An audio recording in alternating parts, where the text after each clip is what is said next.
Number 10. Hidden Mickey. Most are already familiar with the concept of the Hidden Mickey, but for those who aren't, essentially it refers to the hidden images of the famous mouse hidden around every single aspect of the Disneyland complex, from the rides to the sewer grates. First spotted in 1989, Disneyland's 50th anniversary saw 50 new secret Mickey images being dotted around the parks. That's also the first time Disney made anything approaching an official statement on the matter, though all employees are still instructed to deny all knowledge of their existence. I knew there was something untrustworthy about that little mouse.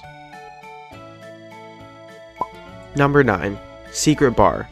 As you watch hurried parents walking around Disneyland with their gang of rowdy kids, you can see in their eyes a look that they would sell every last one of them right that moment for a good stiff drink.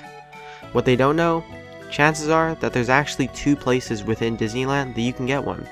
One is the Magic Kingdom, a Little Mermaid themed restaurant and testament to Ariel's horrible alcoholism. The other is the elusive and mysterious Club 33. Reserved only for specially approved members, the New Orleans Square-based Club 33 has a 10-year waiting list and boasts a host of exclusive privileges. Apparently, there's nothing the uber wealthy like to do more than hang out at theme parks. Which is surprising, but I think it's more depressing in its own way. Number 8. You too can be Huckleberry Finn. While Disneyland is more famous for catering to the more adventurous at heart with a variety of extremely state-of-the-art and death-defying roller coasters to make you want to throw up all the overpriced junk food you've been eating, what is a little less known about Disneyland is its offering to those seeking a quieter ride. One of the more relaxed attractions is Mark Twain's Riverboat, offering you an exact replica of the boats found in Tom Sawyer and Twain's other works. Taking you on a 12-minute journey through the past on the rivers of America. It may not exactly be a thrill seeker's paradise, but at least you won't have a headache when you get off of it. Number 7.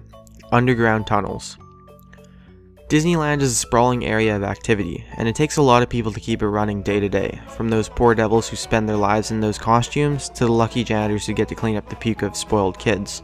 They need to get around, and Old Walt didn't want your magical day being ruined by actually having to be interrupted by someone who has to work for a living. So the park built on top of an elaborate network of roads and paths so the slaves, staff, could move freely all over the park without ruining the fun of its highly sinister, utterly magical kingdom. Number 6. Basketball in the Matterhorn. The Matterhorn Mountain Bobsleds, certainly not one of the star attractions. So much so, they didn't even bother finishing the construction of the French equivalent when the Paris park was built. But despite being somewhat unloved by the park visitors, the staff certainly find plenty to love about the model of the real Swiss mountain, largely due to the lack of customers they had to deal with and the basketball court hidden inside. That's right, the staff had a break area and basketball court accessible only to them. And though the break area has since been moved, many staff say the court and hoops are still there. Though you'll be flying down the bobsled so fast, you'd never have a chance of seeing it. Number 5. The Feline Kingdom. Some say it's Walt's ghost that prowls around the Magic Kingdom when night falls, but in truth, if you manage to sneak in after dark, you're more likely to find an army of once feral cats roaming.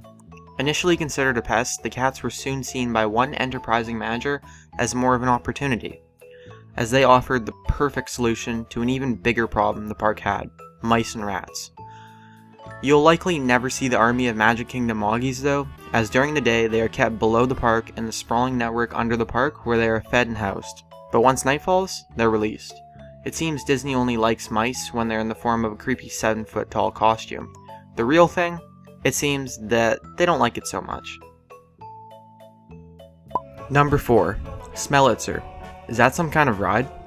Nope, just another example of why Disney is without a doubt one of the most sinister organizations around.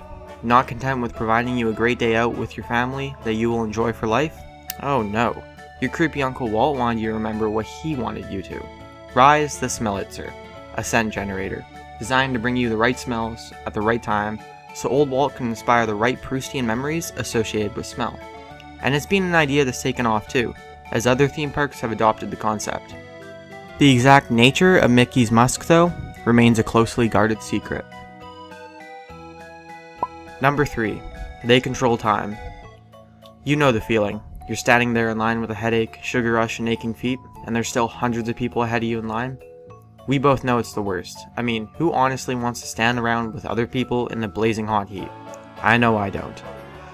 Disney knows that too, but waiting times are something difficult to avoid in a busy park. So rather than try and engage people who are waiting and provide them something to do, they decide to take a tip from the airports and drunk men all around the world, and just plain lie to you.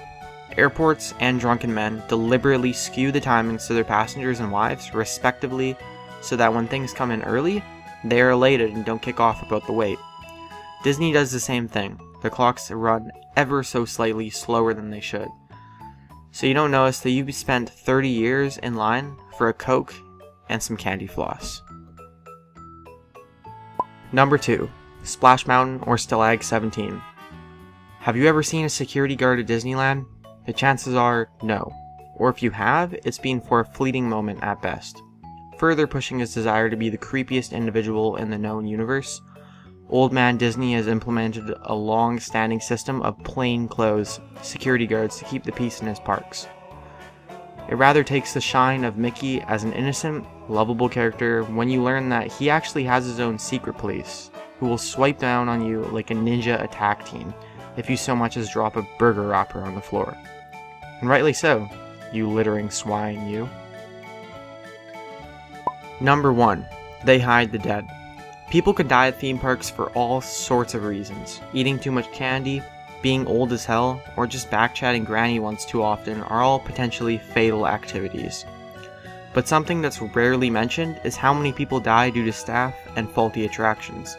Think of how many people visit Disneyland in a single day, and how often you've ever heard of a news story about someone dying there. The correlation just plain doesn't match. They're suppressing these fatal instances to protect their reputation. Obviously a sound business move, but it could be argued that certainly it's a pretty dismal moral one. So don't let that mouse lead you astray. He's got blood on his gloves.